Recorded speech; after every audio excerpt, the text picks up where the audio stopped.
Hello and welcome. This is the first video of Daniela Explores in Finland. I drove from Helsinki along the coast to Kemijärvi and then through the lakes region of East Finland back to Helsinki. I was blown about by the icy winds on the shores of the Gulf of Bothnia.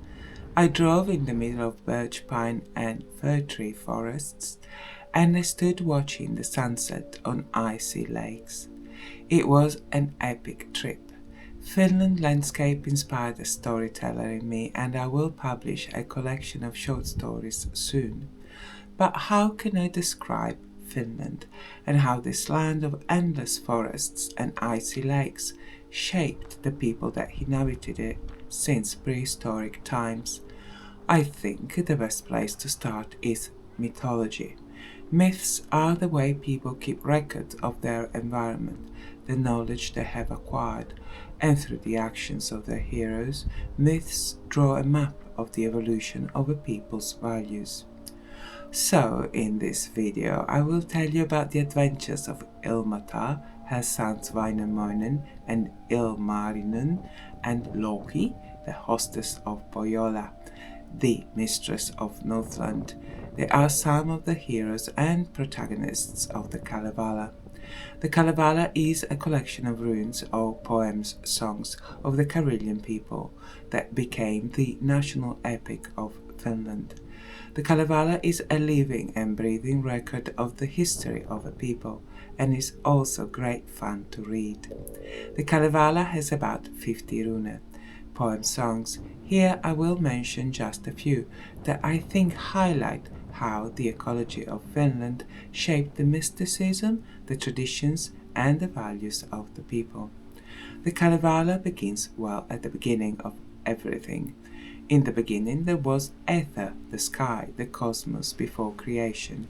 Ether has a daughter, Ilmatar. Ilmatar walks the infinite empty cosmos alone. One day she decides to descend to the primordial ocean. Ilmatar is caught in a storm, and the waves push her to and fro. The storm goes on for a long time, and when it finally passes, Ilmatar is pregnant, and she's too heavy to return to the sky. The Kalevala opens up with a virgin conception. Through Ilmatar, the two separate elements, air and water, find a way to connect, but perfect stillness is sterile. Creation begins when the storm destroys the old order, the perfect equilibrium of the elements, by bringing chaotic movement.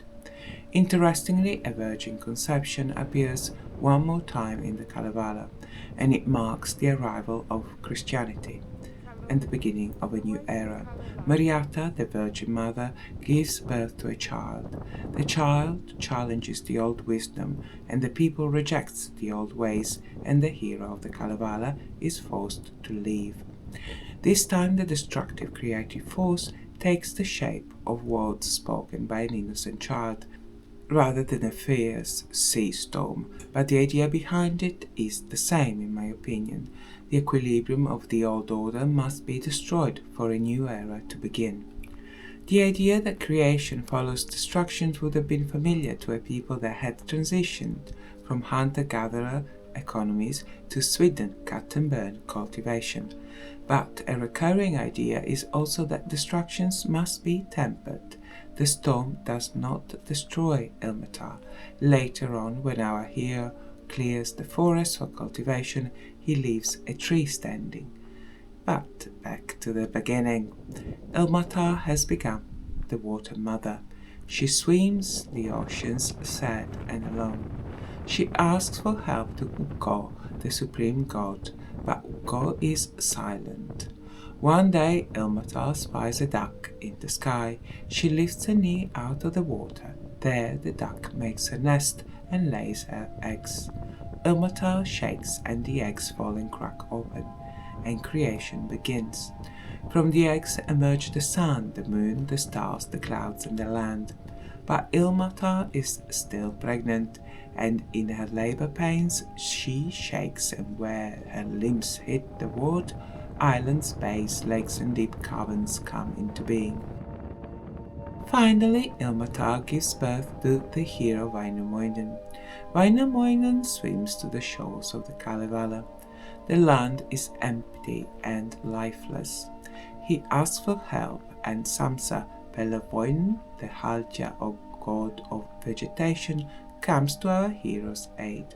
Samsa scatters his seeds on the land, and forests begin to grow.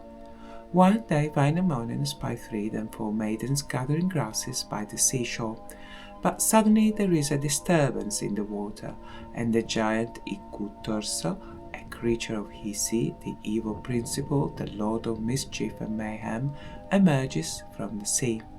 The giant spitefully tramples the grasses the maidens have so carefully gathered, and then set fire to them.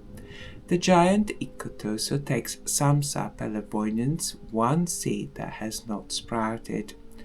He places the oak tree seed in the ashes. A mighty oak grows from the seed. The oak is so big that it hides the sun and the moon. Väinämöinen cannot cut down the giant oak, and he turns to his mother Ilmatar for help. And the small man, no bigger than a finger, emerges from the sea. Väinämöinen has doubts that such a small creature can cut the mighty tree, but slowly the small man begins to unfold and grows into a mighty giant. The giant cuts down the oak. From the beginning, important knowledge to the swidden cultivation culture is mixed into the action. In swidden cultivation, the land is fertilized by burning vegetation. The song about the 4 maidens and the giant Ikkutorso are a reminder of this important first step before cultivation can begin. And when Väinämöinen finds some barley seeds, he is reminded that the seeds will not grow if the land has not been prepared. So Väinämöinen cut down the trees, but destructions must not be complete, and he leaves a birch tree standing, and in the sacred tree the holy birds, the cuckoo, can find refuge. Then, as in the tale of the giant oak, he burns the wood and plants his seeds in the ashes, and barley begins to grow. The Kalevala is set in the culture of the swidden cultivators. The Karelian people began cereal cultivation around 500 BC. The Karelians occupied east of Finland, from more or less the Gulf of Finland to the White Sea. Parts of the Karelians' traditional lands are in Finland, parts are in Russia. The soil in the Karelians' lands is poor and the climate is harsh, so swidden cultivation persisted long after other cultivation methods supplanted it in the southwest region of Finland, the Hema region. The quality of the soil affects where the fields are. Some areas are not suitable. More fertile parcels may be a long distance from the village. In the Kalevala, the hero minstrel magician Väinämöinen looks for a suitable patch for his precious seeds. Karelians at regular intervals also abandoned their fields before they became unproductive. In this way, enough nutrients are left in the soil for the forest to take over and begin regeneration. But back to the Kalevala. Väinämöinen has a younger brother, Ilmarinen. He is the first blacksmith. The runes tell us that Ilmarinen convinces Iron to join his brother, the fire in the forge. Ilmarinen made Iron swear an oath never to hurt people, but evil Hisi sets out to make mischief. Ilmarinen is struggling to find a way to harden the iron, and he turns to the honeybee for help. But while Ilmarinen is distracted, Hisi sends the hornet to poison the hardening water. The honeybee is good, and the heroes of the Kalevala often turn to the hard-working bee for help. The hornet belongs to Hisi and makes mischief on behalf of its master. Ilmarinen believes that the good honeybee has dropped the missing ingredients in the water. He quenches the iron in the poisoned water. The iron hardens, but because of his doing, the iron takes on the poisons, and as a result, often breaks the oath not to harm people. The rune of the making of the iron describes the mythological origin of iron, but gives also practical advice, such as in which kind of terrain you are likely to find iron ore. And the description of Ilmarinen's work gives also practical advice on the temperatures needed to forge iron. Ilmarinen's helpers pump the bellows, then Ilmarinen himself makes huge bellows and fan the fire to a very high temperature. The fire is so hot that iron is scared it will eat him up. The rune also contains a sort of moral explanation for iron being made into blades and spears to kill people. Ilmarinen forged iron into blades and spears to be used for hunting and farming, and not to be used to attack and kill people. But because of his actions, iron breaks his oath, and even when iron is used according to Ilmarinen's intentions, he can still get hold of it and turn it against people. For example, Väinämöinen is using a hatchet to make his boat. Hisi gets hold of it and turns it against Väinämöinen. The hatchet slips through the hero's fingers, and Väinämöinen cuts his knee very badly.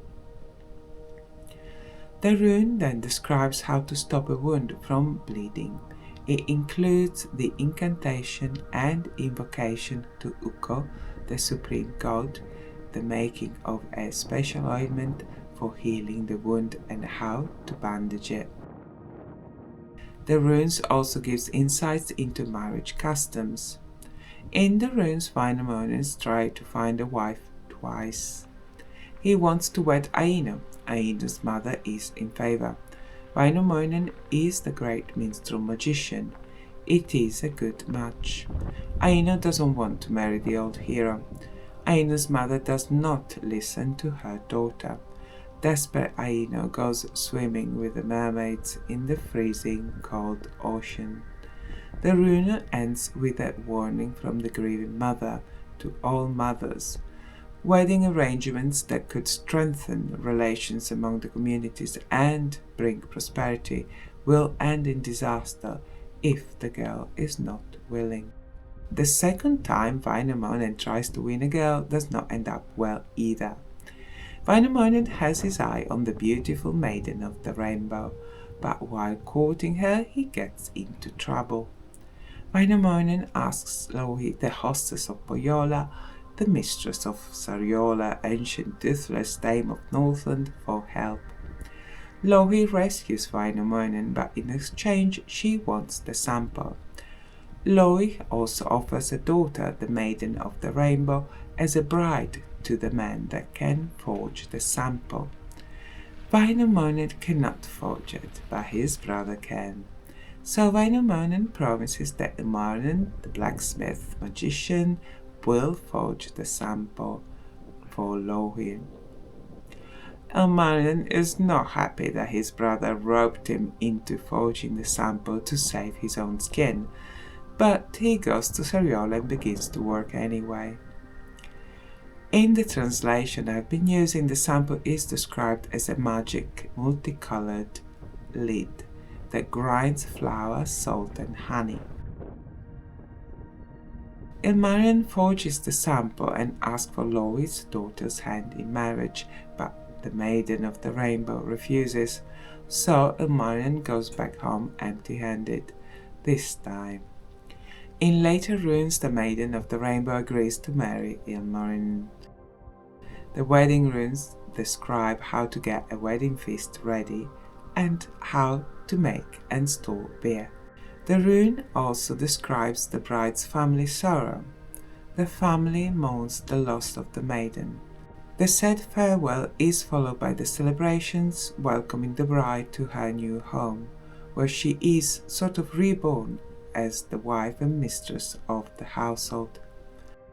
An interesting aspect is that Väinämöinen promises gold and silver to Louhi if she saves his life, but she refuses and asks for the Sampo. In an earlier rune, Joukahainen offers gold and silver to Väinämöinen in exchange for his life. Väinämöinen refuses, and Joukahainen is forced to promise his beautiful sister Aino to Väinämöinen. In both cases, the environment determines what has value.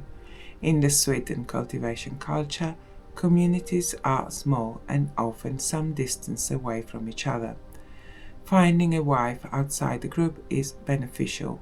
It creates links among the communities and also refreshes the genetic pool. The runes in the Kalevala map out the role of women in the swidden cultivation culture. Married women are the mistresses of the house, the tupa or fireplace. They manage the household, they cook, nurse, offer advice, teach their daughters, welcome guests, and arrange marriages. Unmarried women are just as busy. They weave, forage for flowers, herbs and berries, and help with the household chores, clean and get the sauna ready.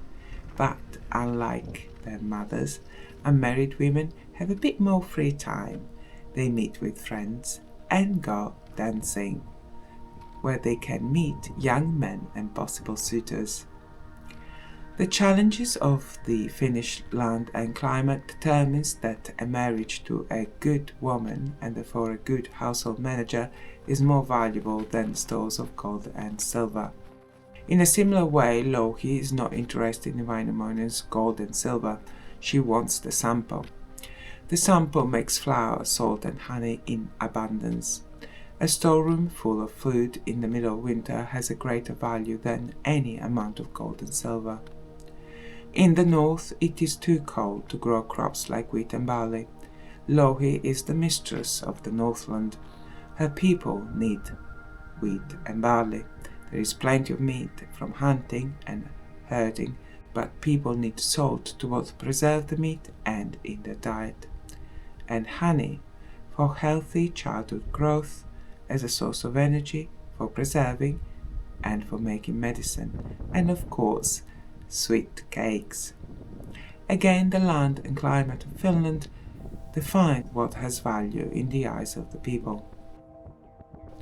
Our hero Minsu's magician and his brother have many more adventures, but in my next videos I will tell you about the archipelagos in the Gulf of Bothnia, in the Baltic Sea, and the towns and lakes I visited. I put a link to the Kalevala and the atlas in the description below. Both are free. Thank you for watching. Please like and subscribe, that would be wonderful. Stay curious, have a lovely day. Bye bye.